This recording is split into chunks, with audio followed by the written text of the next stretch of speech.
أعزائي، إذا دققت النظر بهذه الصورة أو هذه الصورة أو هذه الصورة، هناك تشابه واختلاف بين هذه الصور. وبغض النظر عن اسم الشركة المصنعة لرافعات الفولتية هذا أمر لا يعنينا في هذا الدرس.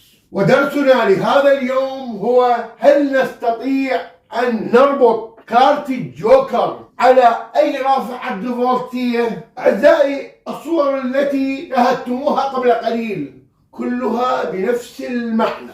إن هناك ملفات، وهذه الملفات تخرج قيمة معينة من الفولتية. عزيزي، عند قراءتنا لأحد رافعات الفولتية وجدنا قيمة فولتيات 90 فولت، 22 فولت، 27 فولت، 33 فولت، 43 فولت، 25 فولت. عند قراءتنا مخطط رافعة فولتية آخر نقرأ الأرقام التالية: 0، 90، 112، 123، 172، 215، 240 إلى آخره. أما أن تكتب هذه الأرقام أو تكتب هذه الأرقام، وكلاهما متعلق بالآخر. مثلا من 0 إلى 90 يعني 90 فولت، من 112 إلى 139 الفرق 27 فولت، وهكذا كلها هكذا. أعزائي، المهم أن نكتبها بورقة أو مسودة أو أي ورقة خارجية قيمة الفولتيات لكل كويل كما هو مكتوب هنا وكما هو مكتوب هنا. أعزائي، وإذا لم يكن مكتوب على ملف الرافعة أي إشارة أو أرقام أو فولتيات، ماذا نفعل؟ أهم أمر نعرف إن هذه الرافعة من أي فولتية ترفع، أقل فولتية دخول لها. مثلا هذه الرافعة ترفع من 90 فولت، وهذه الرافعة ترفع من 110 فولت، وبواسطة الفاريات ندخل هنا 90 فولت، هنا البارد وهنا 90 فولت. ثم نقرأ بالأوفوميتر فولتيات كل ملف على حدة ونسجل، وكذلك هنا ندخل 110 ونقرأ فولتيات كل ملف على حدة ونسجل. وأهم نقطة: ولكي تعمل الرافعة على كارت الجوكر أن تكون قراءة فولتيات كل كويل على حدة أقل من 30 فولت. فإذا كانت فولتية كل كويل أقل من 30 فولت نستطيع أن نجعلها تعمل على كارت الجوكر. أما إذا كانت قراءة بعض الكويلات أكثر من 30 فولت، مثل هذا الكويل وهذا الكويل وهذا الكويل في رافعة أخرى، هذه رافعة وهذه رافعة أخرى. وقبل البدء بشرح كيفية ربط كارت الجوكر، نريد أن نعرف لماذا الشركات تصعب الأمر وتجعل هذه الفولتيات العالية للملفات، وهذه أيضا فولتية عالية لرافعة أخرى. لأن هذه الشركات هي ربحية، تريد أن تبيع موادها الاحتياطية، فتجعل برمجة الكارت بطريقة معينة عند هبوط الفولتية إلى مدى معين أن يعمل فقط هذا الكويل وهذا الكويل مثلا، أو هذا الكويل وهذا، أو هذا الكويل وهذا، وهكذا.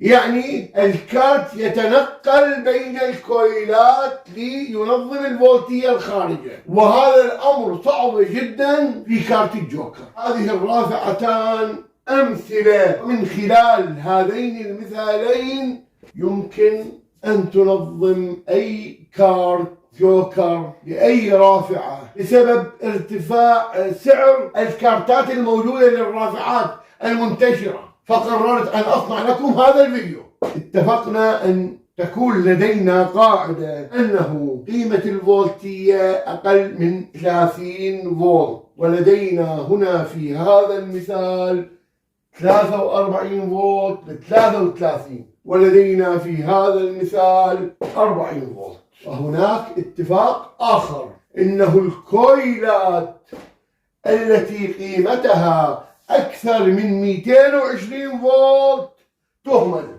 يعني هذا الملف سوف يهمل وهذا الملف أيضا سوف يهمل. أعزائي، كل مختص صيانة لرافعات الفولتية يملك فارياك. فلو أردنا أن نشغل هذه الرافعة على الكارت الجوكر نعطي هذا الملف 90 فولت. نطفئ الفارياك أولا ونبدأ بفتح هذا الملف، ثم نقوم بفتح الملف الثاني، ثم نبدأ بالملف الثالث ونفتح جزء من عدد اللفات ونشغل ونفحص إلى أن نصل إلى 25 فولت. 25 فولت قيمة مثالية. أعزائي، عندما جعلت هذا الملف 25 فولت يعني أخرجت عن العمل 8 فولتات، وهنا لدي 215 أعلى فولتية ويجب أن أجعلها 220 فولت، أي لدي نقص 5 فولتات. مجموع فولتات النقص لدي 13 فولت زائدا 43 56 فولت. 56 فولت تقسيم 2 تكون النتيجة 28 فولت.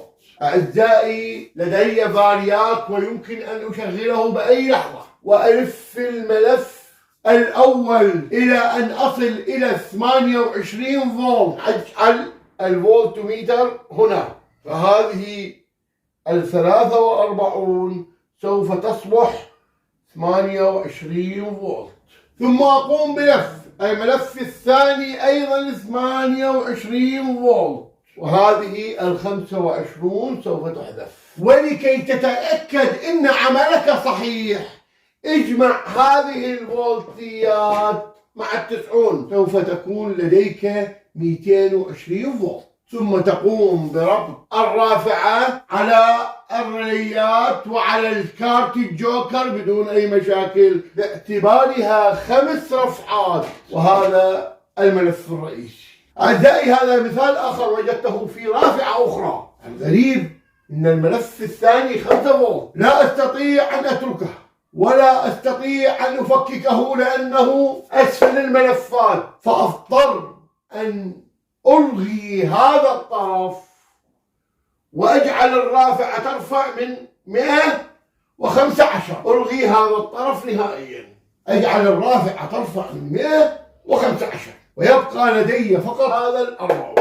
ما سوف أقوم بعمله في هذه الرافعة سهل جدا وأسهل حتى من هذه الرافعة. هنا 10 سوف تلغى. أقوم بفتح الملفات ورميها جانبا. يبقى لدي هذه الملفات إلى 220 فولت، أمر جيد، لكن فقط لدي مشكلة هذه ال40. كم رفعة؟ هذا وهذا أصبح رئيسي، أصبح لدي رفعتان 3 4 رفعات. مجموع الرفعة الثالثة والرابعة 60 فولت، وأريد أن أجعلها 5 رفعات. أقسم 60 على 3 والنتيجة 20. أعزائي، أجعل الطرف البارد هنا والطرف الآخر للفارياك هنا 115 فولت، بعد أن أفكك هذا الملف وهذا الملف وأبدأ باللف إلى أن أصل إلى 20 فولت، وأيضا هذا الملف 20 فولت وملف آخر 20 فولت. تصبح لدي رافعة 5 رفعات أقوم بربطها على كارت الجوكر. ولا ننسى أعزائي أن نستحدث محولة خارجية صغيرة من 220 إلى 24 فولت.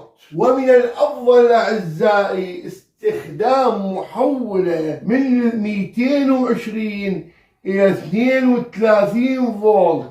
لماذا؟ إذا كان الهبوط بالفولتية كبير ب 115 أو 90 لكي أحافظ على 24 لتشغيل الريليات. موجود في بغداد ما تسمى بمحولة 2 في 16. جزا الله خيرا الأخ أبو أحمد السامرائي الذي أرشدني أنه توجد في بغداد هذه المحولات، وأيضا قد أرشدني إلى مكان هذا المحل. جزاه الله خيرا. اقتربنا من الدقيقة 10 من عمر الفيديو وما زال لدي الكثير، ولكن سوف أختصر قليلا. أريد أن أعرف بعدما خططت ماذا أفعل لهذه الرافعة. أريد أن أعرف الفولتيات الخارجة من أي مدى إلى أي مدى، والآن كتبت كل الفولتيات التي خططت أن أعملها.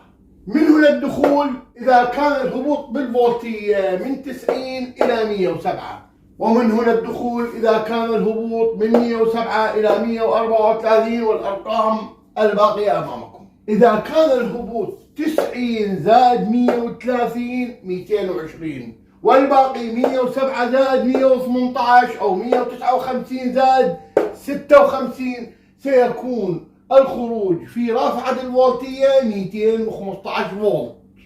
أما إذا كان الدخول 107 زائد 130 سيكون الخروج 237.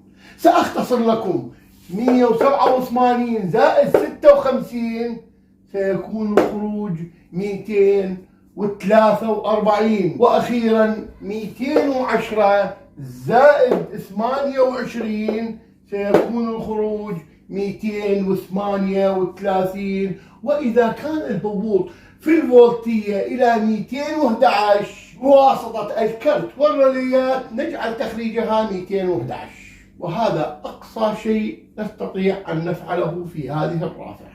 ومن الصعب المعايرة لأننا محددون بالكويل الأول والثاني، هو ملفوف لف شركة. وقد يسأل سائل: كيف كتبت هذه الأرقام؟ انظر عزيزي، إنها طريقة جدا سهلة. هذا الكويل 28 زائد 28 56 زائد 25 81 زائد 27